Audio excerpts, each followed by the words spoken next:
but it says the truth about all 7 out of 10 game reviews. Have you guys ever noticed that like every game ever gets a 7 out of 10, even if it sucks? You guys ever thought about the fact that Concord, a game that is literally shut down, was shut down in less than 2 weeks, got a 7 out of 10? Is it truly a 7 out of 10 if it is already shut down? Are there games like Black Myth Wukong that's being considered for Game of the Year, and they're not even, the year's not even over yet, and it's a 7 out of 10? How does that make any sense? Let's watch this video. I can't believe it's happened again. I'm sick of seeing it everywhere. It haunts me. It's in my nightmares. It's in all of my waking hours. It's everywhere. The number 7. Another games journalist has given another video game a 7 out of 10. And today I'm going to tell you why that's fairly common, actually, because there is like a pretty good reason for it, or maybe not necessarily a good reason. I'm not trying to color this reason in any direction. It's just a reason that you see 7 out of 10s as being common, to the extent where we now sometimes refer to 7 as like an average, which is weird, but because, you know, 4, 5, and 6 should be average. Sometimes people meme on me for mentioning this, but you'd be surprised the amount of people who comment on my videos who don't even know what my current job is and assume that I'm a full-time YouTuber, let alone a job I used to have. Who works in the game industry, guys? Turns out people fucking don't know idiots. stuff. And I used to work at IGN. I was a writer there for 3 whole years. You used to work at IGN? Oh man, that sucks. That sucks. Professional, lauded source on the internet, educated to such a high degree. I started, and I feel like that really sells it. The one person on the planet equipped to tell you that step 1, before we get into the rest of this video, some of y'all take game reviews way too seriously.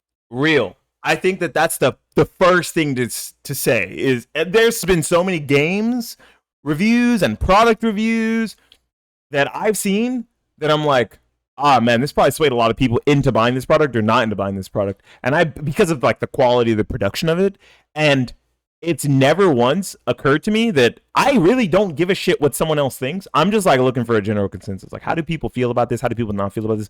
But more than likely, I'm going to choose if I want to buy it or not based on my own research.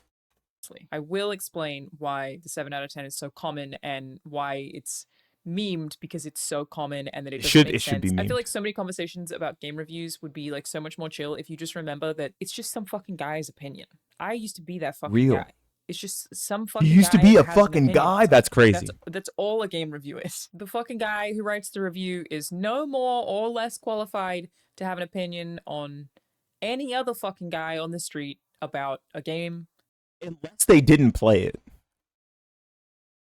Unless they didn't play it, because there's been some games journalists out there that can't even finish the first fucking level of Cuphead because it's too hard. I don't trust their opinion on video games. Sorry. That is my unless it's Core Keeper or Stardew Valley or Terraria. When I did it and got paid for it. Shut up, you freak. Personally, do not consider game reviews to be journalism, even though they technically are by definition of the word. But again, it's just some fucking guy's opinion, man. And they certainly are not objective and do not strive to be and shouldn't be, because they are opinion-based. They are not reporting, they're just, oh, fucking guy has an opinion. And to be clear, before somebody gets upset with me, not being sexist here, women can also be some fucking guy. Like I said, I used to be some fucking guy. Gender neutral. You heard it's really that? just that the guy who does it for IGN has an editorial policy that he has to abide by, probably has more writing experience than the average person, and more people will read it. But that is really the only difference. No one's opinion on a video game is any more or less valid than anybody else's. That's the thing that I think we need to take away here, right? Is that his opinion or their opinion or her opinion or its opinion is going to have significantly more eyes on it, but it's still just an opinion. And like, opinions like assholes. Everybody has one, and some people's stink. I took a shower today, gamers, so don't worry, mine doesn't. Only exception to that, and like I feel that way about films and stuff too, the only exception to that is when, in my opinion, someone who has a ton of expertise is the one reviewing something. Tarantino, not just some fucking guy. Miyazaki, Hideo Kojima, not just some fucking guy. They go beyond the sphere of some fucking guy in which all of the rest of us exist, but otherwise, 100% of us, IGN, GameSpot, Kinda Funny, you in my comment section, we're all just some fucking guy. It's actually pretty crazy when you think about it. Like, really, the whole world is just run by just a guy. Like, what are any of us doing? Think about how many things you don't know how to do or how many mistakes that you've made, and you're still here, and that's just the same as the rest of us. That is scary to think about. What's really going on? We're just some fucking guy who got a job. I somehow lived. Okay, but first, First of all, I swam the fastest. Second of all, I didn't die as a child. Third of all, I'm still alive and I'm pushing 30. Oh God, something is very wrong in the world. 7 out of 10. Why is it so common? Why does it feel like 7 out of 10 has become the average video game score, at the very least in the AAA gaming space? Why is that is a good 7 question. out of 10? Why is it so common? What happened to the other half of the scale? Why aren't we using it? In my opinion, it actually is because 7 out of 10 kind of has become average for AAA Can we get some maybe 6s and 5s? Like, be honest. Important to note before we get into this that different websites do have different scales. Okay. A 9 for IGN is not the same as a 9 for some other website. You have any feelings about reviews? Wow. And she cited her work. Like, this is cited. Wow. Wow. YouTubers do that? Their individual scales mean. One thing that I see people mistake all the time is that they think a 10 out of 10 is a perfect score or that it's a perfect game. For IGN, for example, a 10 does not mean perfect. It just means masterpiece, because no game is perfect except for Portal. And maybe also... You're like, yeah, get me out of here. I can't believe I swam the fastest. Fuck, I'm mad. But that's the list of perfect video games completed. Unless you have anything to add. I'm sorry, she said Tunic and what else are perfect? Hold on. The floor is yours. No, hold on.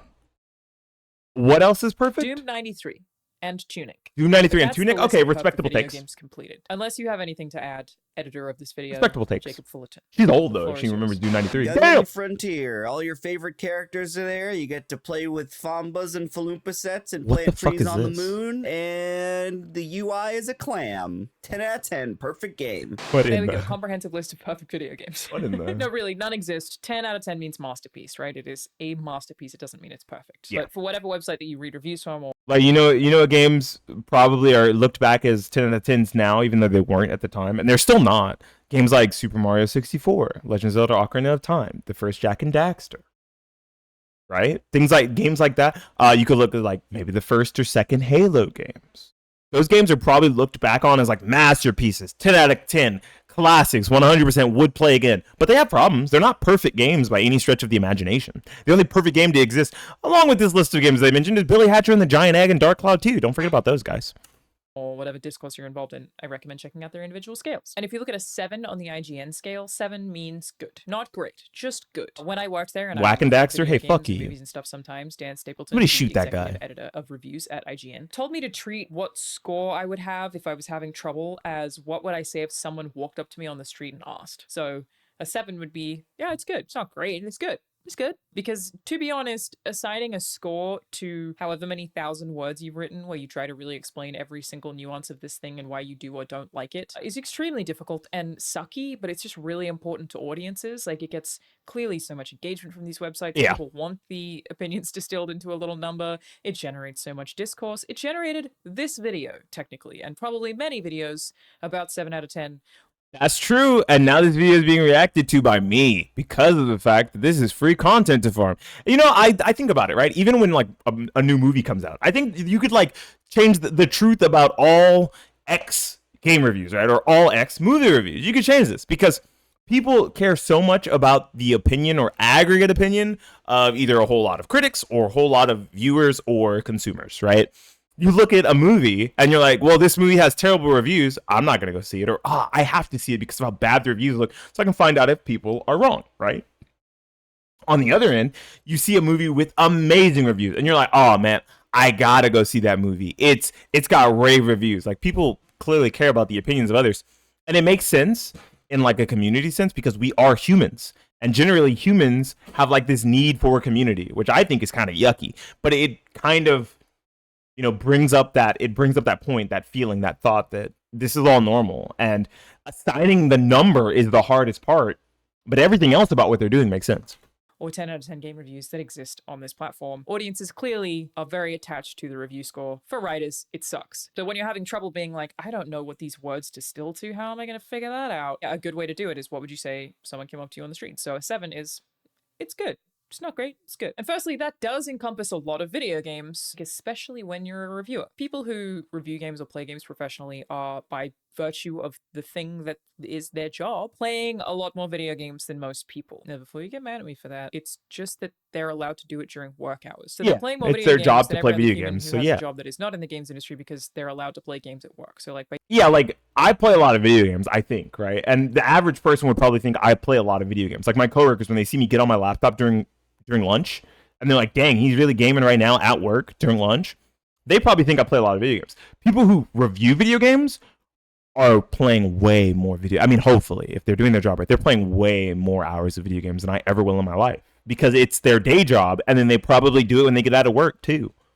By default, they have more hours on any given day in which they can/are playing video games. Gaming. But because the average She's so right. is able to play more video games than the average reader, it's kind of another reason that a review is just some fucking guy's opinion. What somebody who has played 1,000 games thinks of a game is inherently going to be different to what somebody who's only played 100 games thinks of a game, because you are coming into that with that wealth of knowledge, experience, and those set your expectations. Like, you might find something bland or generic because you've played 10 other games like it. If someone has played less games than you, they may not feel that way. Imagine somebody playing Star Wars Outlaws as their very first Ubisoft game. I myself... Oh, man. First of all, their very first Ubisoft game is an Ubisoft game. So, and it's not an old one. So that's really unfortunate, right? But they might think, hey, this Star Wars Outlaws game is kind of cool. And then someone introduces them to an older Ubisoft game, right? Like an Assassin's Creed 2 or like an Assassin's Creed Brotherhood or Revelation. And they're like, creaming. They're like, oh, this game fucks. What happened? What happened to Ubisoft? Well, we're all wondering the same thing. Don't worry. Myself was like, I'm kind of burnt out of Star Wars. I'm kind of burnt out with the Ubisoft formula right now. This feels very samey. It's not grabbing me. So I tried and I decided that I wasn't going to play any more of it. But someone who's never played a Ubisoft game before might be like, holy shit, this is crazy. What is this? We're all just a bunch of guys who have just fucking opinions. It's all so subjective.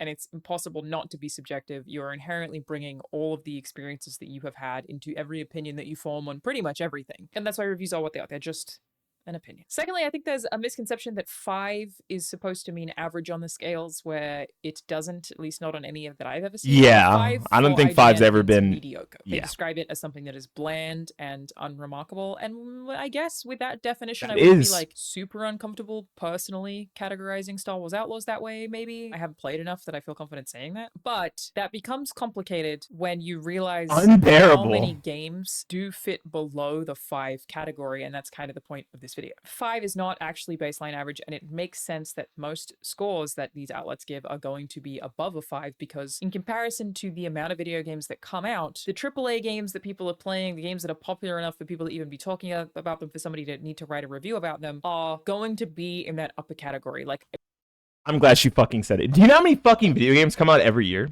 Especially with indie games now like booming and AA games booming. Do you know how many video games really? Do you know how many of them fucking suck? You can go on Steam right now and like try to find a game, and it could be an actual pile of shit. It could be literally a 2 or a 3 or a 4. It is so hard, even with how bad people say the AAA industry is right now, to call these games that are generally pretty polished, have cohesive stories of some kind, real character development, and solid enough gameplay, 5s, which means mediocre. Right? It's so hard to call most games from a AAA studio not named Concord a 5, right? Because unfortunately, Concord would be something like a 5 because it is mediocre, because there's so many games just like it, but with like cooler character designs and better set pieces and better gameplay loops. But like otherwise, it's the same game as those other games, right? There's too many bad games for us to call games that are actually kind of decent bad. That's why games get categorized as 7 out of 10 and better shelf lives. Yeah, like it's that was fucking. Yeah, shelf life of anything longer than 14 days is generally a good shelf life, especially with milk. There are so many video games that come out. Concord expired faster than milk. Are very, very, very, very flawed. Most games that come out late don't stage even abortion. have an inch of the complexity that you see. That's the kind of thing Donald Trump was talking about, right? When he said, like, oh, they let the baby be born and then they still kill it. That was Concord. In something like Star Wars Outlaws. And you may take that with some kind of like offense, as though you think that Star Wars Outlaws is not complex. And that would be totally fair if you compare it to everything else that you've played. But if you compare it to the games that come out, it has incredibly complex systems. Yeah. Most games aren't even close to that level of complexity. Most games that release have one song, they have maybe 2 inputs, they have very few mechanics. They're just, you kind of press the same button over and over and over again. A lot of them crash all the time. They're very buggy. You should go look at a bunch of mobile games. Most games that come out do and not be like, have whoa, okay, Star Wars Outlaws is a masterpiece. Of the complexity or nuance that you are used to in AAA video games. Bad UI, unintuitive controls, just all of the things that net them somewhere between 1 to 5 on a game review. Yeah, I'm gonna unmod you. You shut the fuck up right now. Scale that means that they kind of need the space for the 5 to 10 for the other games. We're basically at a point where hundreds, if not thousands, of games are released every single day, usually from one-person teams who do not do it full time. You don't even hear about these games, but I'm going to do an experiment for you all right now. I'm going to put the 3 most recent releases on Steam and play them for you right now. I don't know what they are. This is not rehearsed. It's not going to be the games on the best. I hope to God none of them are adult-only games. She said the 3 most recent on Steam. Do you know how many horny games are on Steam? I'm so scared for her. A sellers list, just the most recent releases, new releases on Steam, and I will show you exactly what I'm talking about, of like what majority of video games that release actually look like. Okay, everybody, I've downloaded the 3 most recent releases on Steam. They are Doll Catching Simulator, Future Breach, Youngblood, which is free to play. Oh, cool. Pretty cool. And Zool Dungeon. Let's start with Doll Catching Simulator. I need settings so I can... It immediately crashed. Tried to change the aspect ratio and it immediately crashed. Let's try that again. It didn't even have a menu. Cat? Oh, AD key, switch the claw machine. Enter key select. Okay, here we go. Enter key inserts coins. Enter. AD keys move space. Did she catch the doll? She caught the doll. She dropped the doll. Which is actually pretty cool. Enter. She dropped the doll again. In real life, they've nailed it. To be honest, this is actually this is real. This is so. Oh, she got it. Let's fucking go, dude. You beat the game. Huge. Am I the world's first? What was it called? Doll catching simulator speedrunner? I might be. I feel like that's maybe it. I did get a couple of cats. Look at me let's go. I like this. This is cool. Yo, make some music with it. Is doll catching simulator. It functions, to be honest, very. Other than the random crash at the beginning. It's not great. Oh, it's using Godot engine. Okay. 7 out of 10. Next, we have Zool Dungeon. I have no idea what this is. Trap? Zool, not enough. How do you get more Zool? Unlock trap first. Okay, okay. Right click to spawn your monster. Click him. Spawn him. Click him. Spawn him. What's the timer for? Where am I being timed? The surviving hunter, 100 destroy hunter camp. I'm earning money, I think, maybe? Oh, this text. Increase base HP PT on summon. Increase. Oh, this is a dungeon game where you have to make monsters and kill the hunters trying to get in, I think. Am I trying to kill these guys? Yep. Oh, okay, yeah. Okay. You don't want to let the hunters get through. Just spawn these in to kill these. She's not a real gamer. I already knew what was going on. I knew what the fuck was going on. Well, he lost. That's Zool Dungeon. Compelling. Last but not least is Future Youngblood. I like those games. games. That is currently made with Unity. Game? Hello, this is a preview build to show the initial gameplay. Later versions will... Oh, okay. Hang on. I can't do this one. As it turns out, Future Breach Youngblood was just a demo, so I'm going to go back to the Steam library. Oh, it's a demo. That doesn't count. Rather, and we will get... deep in the dungeon. I need to reach floor 240 to escape from here. Okay. I like the music. Not something I could see myself playing for a super long time at this rate, but it's really just arrow keys, which means you can move through it pretty fast, and it's, you know what, it's pretty fun. It's not bad. You get the idea. Probably the top those are, hey, like that kind.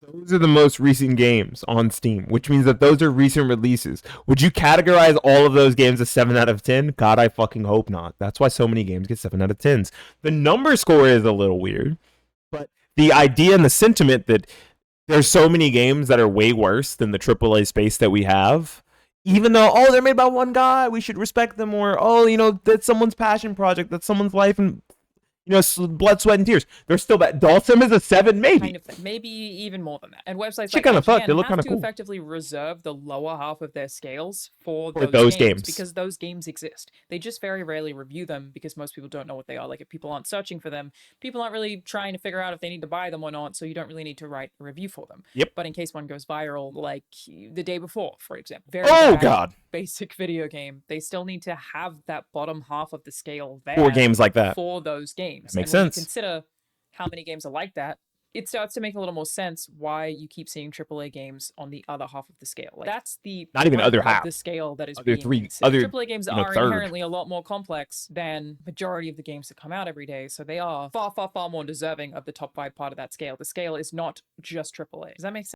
Someone's gonna clip this out of context like the last time she released a video, and they're gonna try to like cancel her again. And I pray for her, because the Twitter mob is so stupid. Last time they thought she had a kid and wanted to pause Elden Ring because she had a kid. No, she was talking about pausing as a functionality because it makes sense for video games that are single player to have fucking pausing. Sense? Am I articulating this? I remember when Diablo 4 got massively review bombed by the user ratings, maybe a month or so after it came out, which was deserved. They made some disappointing changes, but people were giving it like a 2 out of 10 and calling games journalists shills because they weren't giving it 2 out of 10. But when you see the games that I just showed you, those are probably closer to, you know, like 2 or 3 out of 10. Complex systems and enemies and classes and a ton of progression and music and sound design and art. You can see why it doesn't really exist in the same realm as a lot of the 2s that come out every day. It was functional, and it had this cool feature where you could actually play it for more than 5 minutes without being extremely bored. Basically, Steam is full of a lot of things that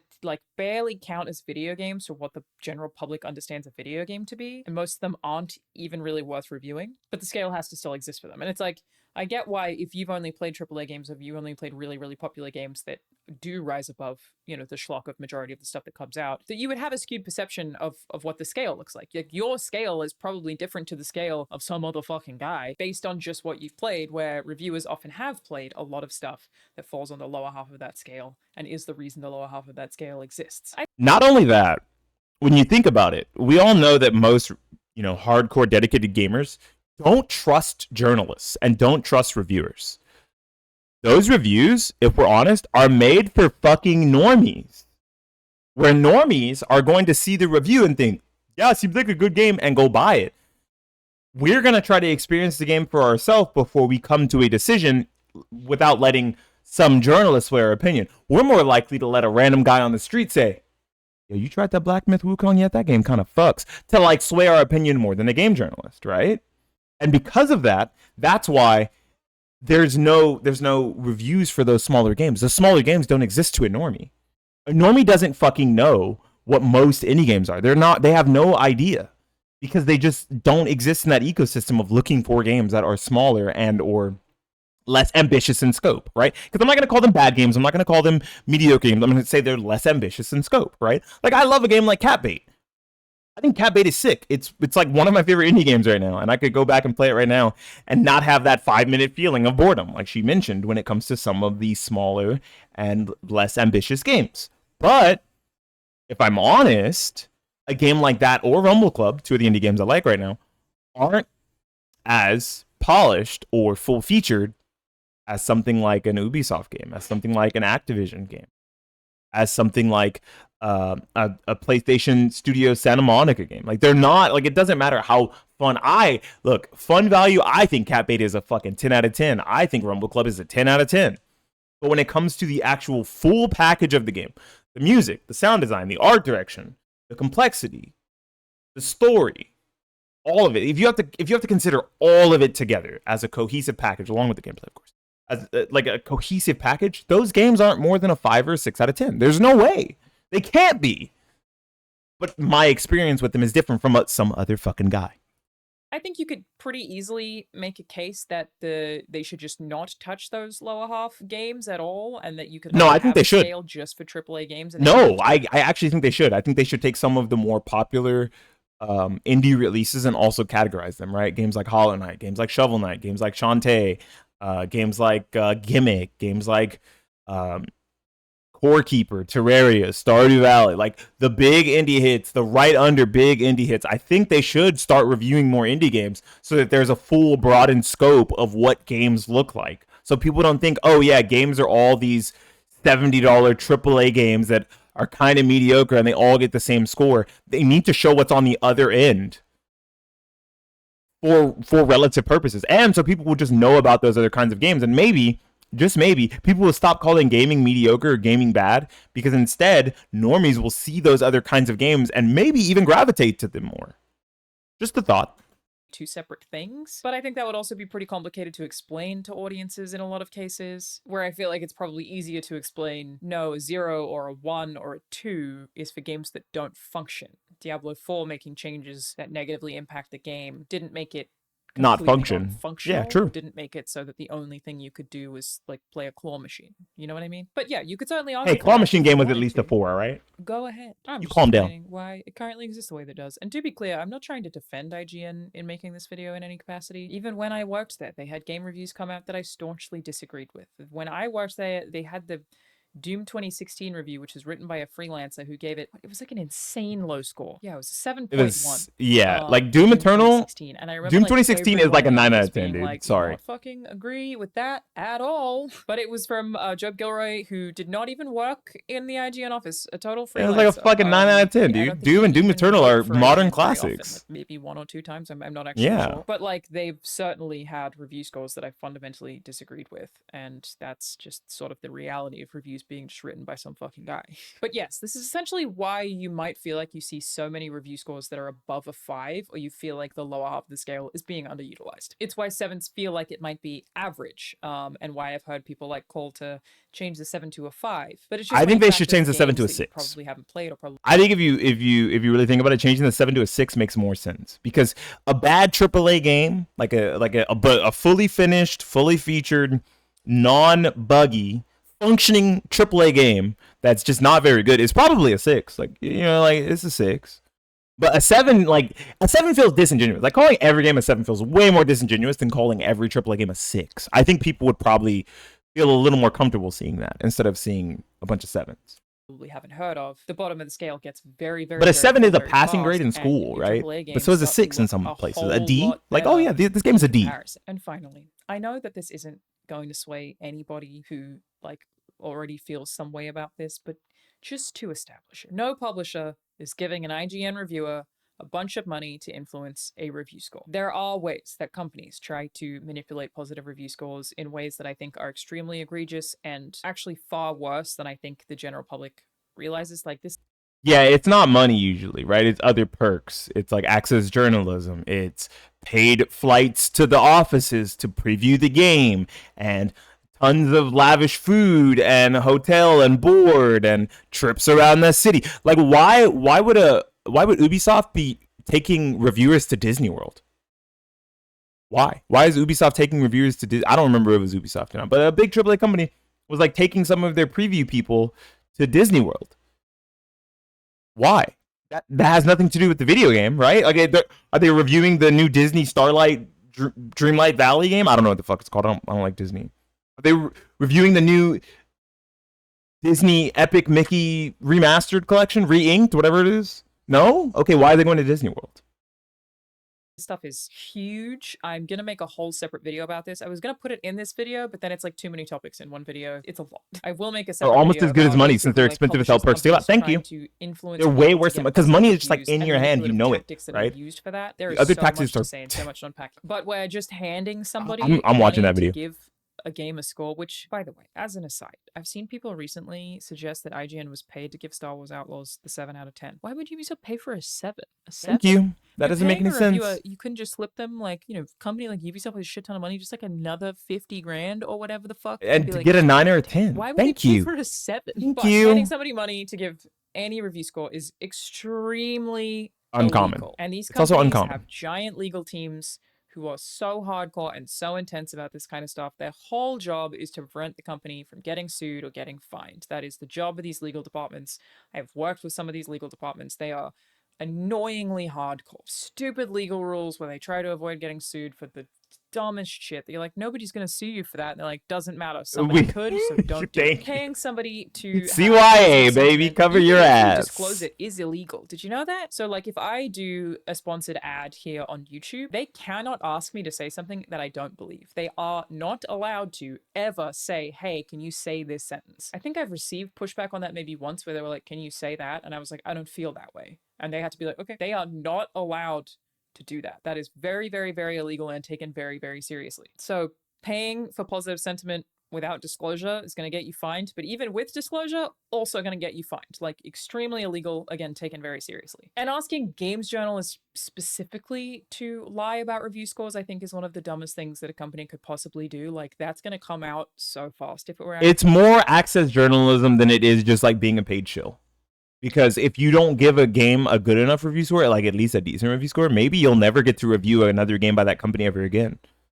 Like, hey, can you not put John from IGN on this? Can you put like Steve or Anna? You know, can you put one of them on instead? Because like John, we don't trust him with our games, right? And now John doesn't get to review that game. And now John doesn't get paid by IGN that day or that week or that month because he didn't have a game to review. Like, that's probably a lot worse. Actually happening. It's an industry full of people who are so poorly paid and are often very bored with the stuff that they're able to write from an industry that gives them like no information about anything and is constantly withholding things and just making them like rehash press releases because the games industry is so cagey about information. Frankly, they are desperate a lot of the time to write the article that gets their name out there or gets views or makes people like them. It gives them the prestige of breaking this huge conspiracy news story. Like, so many, I would say 90% of people who work in that games media industry would be frothing, chomping at the bit at the opportunity to leak this story. If it were happening, it would have leaked 1,000 times over. And I actually don't doubt that it was happening in the 90s and 2000s before a lot of the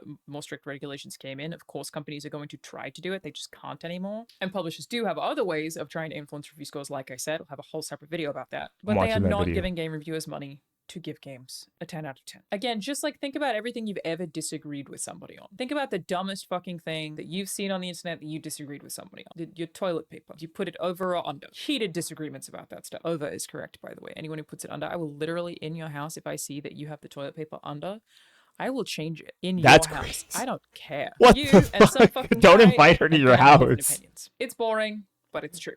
And as an aside, on my own That is aside, psychotic. I promise you, if I ever find any evidence or any even suggestion that game reviewers are being paid off, I will tell you in a heartbeat. I would get so many subscribers. People would be so happy with me. But under that's true. Because if you put it over, they're gonna finally outed it. Wow, look at this person go. That's my ethics. Instead, I'm doing my routinely dumb bitch move of telling you the truth that I know most of you probably don't want to hear. Not most of you. It's just the ones who don't want to hear it really don't want to hear it, and are definitely going to get mad at me in the comment sections of this video. Like, I'm aware of that. Yep. In fact, I will probably lose subscribers for this video. I actively reject the proven to be excellent strategy of saying the thing the masses would like to hear, and that's real. Look, if you force people to yell, say what you believe, even if it's not the popular opinion, right? Say what you believe and say what you know to be true, especially if you've worked in an industry before, even if you know it to be the thing that will get you canceled or lose you subscribers. Like I said, she talked about like the pause function in Elden Ring and situational disabilities and all that stuff, and people were like had like massive, backlash against her, and it's like, but she's right. Like, only an idiot who's like extremely mad for no reason is gonna see that she's not right. Like, is gonna think that she's not right. That's weird. Yell at me. All that to say, it would be a lot easier for me, or as someone who actually does work in media, to come out and say reviewers are being paid off. If it were happening, they would have done it by now 1,000,000 times over already. I would have done it by now 1,000,000 times over already. I don't review games that don't accept codes. I have no reason to lie to you about this. It's just not happening. It's just some fucking guy. There are also just a bunch of factors where it comes to some fucking guy's opinion, where the person who reviews the game is the most likely to be excited about that game because they put their name down on the sheet where they said they wanted to review it. So they are likely I'm not reading that. to be more interested in Especially not out loud. Some fucking guy is probably into the thing that he signed up to play however many hours of and write a review of. That's why he signed up to play it. My suggestion for people looking for game reviews that they align with is actually to just find an individual or a couple of individuals, a reviewer, like one writer or one YouTuber who you really align with, and actively seek out their opinions. Not even just that you align with, that you believe to be genuine. Because, I mean, there is probably still, even if it's not specifically paid access or access journalism or perks, there are definitely reviews, let's be honest, there are definitely reviews that exist on a spectrum of social justice and or, I don't want to say, I hate to do this, but like woke culture, right? Like culture that taking media that has nothing to do with the game, or taking policies or ideas and ideologies and activism that does not have to do with the video game and putting it into their review. Those people are probably not the reviewers for you. If you want to know about a game and not about a game's politics or a studio's politics or the lack of inclusion and exclusivity or inclusivity of certain races or sexualities or trends or blah, blah, blah, then find reviewers or find review sources or outlets that do not cover those things in their reviews, right? Like them talking about there not being enough female representation in like the Warhammer Space Marine game, right? If you think that's stupid, then find a reviewer who talks about the game or its gameplay and its story rather than its lack of politics. Agreed? Shake? Shake? All right. I feel like it makes sense to read every IGN game review when IGN is just 20 different some fucking guys who have vastly different opinions from one another even, and frequently disagree on review scores even as employees of the same company. Like I said, while I worked there, there were review scores that were given out that I really did not agree with, but there's like nothing you can really do about that because I'm not your article. Fucking guy who reviewed that particular thing. What I do personally is just ask my friends. I don't read reviews at all. Literally never. They mean nothing to me whatsoever. And I even felt this way when I worked in that space. That's I just funny. Asked friends what I worked there and I still don't like reviews. About it and what they didn't like you about suck. it, and based on what I know about that friend and what they said they liked or they didn't like, I can make an assessment on whether I will or will not like something. Basically, 7 out of 10 is the average because the scale accounts for the amount of games that do not have even half the complexity of most of the games that you play, and does need to have the lower half of that scale in case one of those games gets reviewed. Again, I'm not trying to defend that, just trying to explain it for anyone who might be interested or like has never thought about it before and was, you know, if this video makes anyone go, oh, yeah, that makes sense, then great. And remember, game reviews are just the opinion of some fucking guy. Yeah.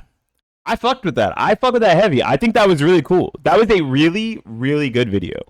I think most of her videos generally have a lot of structure, though they're just rants and rambling because of her background in the game industry. And I think this video deserves a like. I'm already subscribed, but this video deserves a like. I don't want to look at the comments because I don't want to see people arguing over, no, they're all paid shills and the gaming industry's so bad and it's all the woke mob and now they got her too. The woke mob wins again. Like, I don't want to read that fucking comment for the 8th millionth time. I don't care. Like, there's loud people on both sides and you just have to tune out the loud noise on both sides and figure out where in the middle you align with, if you feel as if you belong in the middle at all. Maybe you're a fucking cuckoo crazy person on either side of the line. Maybe you believe in a bunch of DEI bullshit. Maybe you think that the woke mob is ruining video games. Maybe you're somewhere in the middle and you want to find the reviews and the people you can trust to tell you about the video games you think you're going to like. Great video.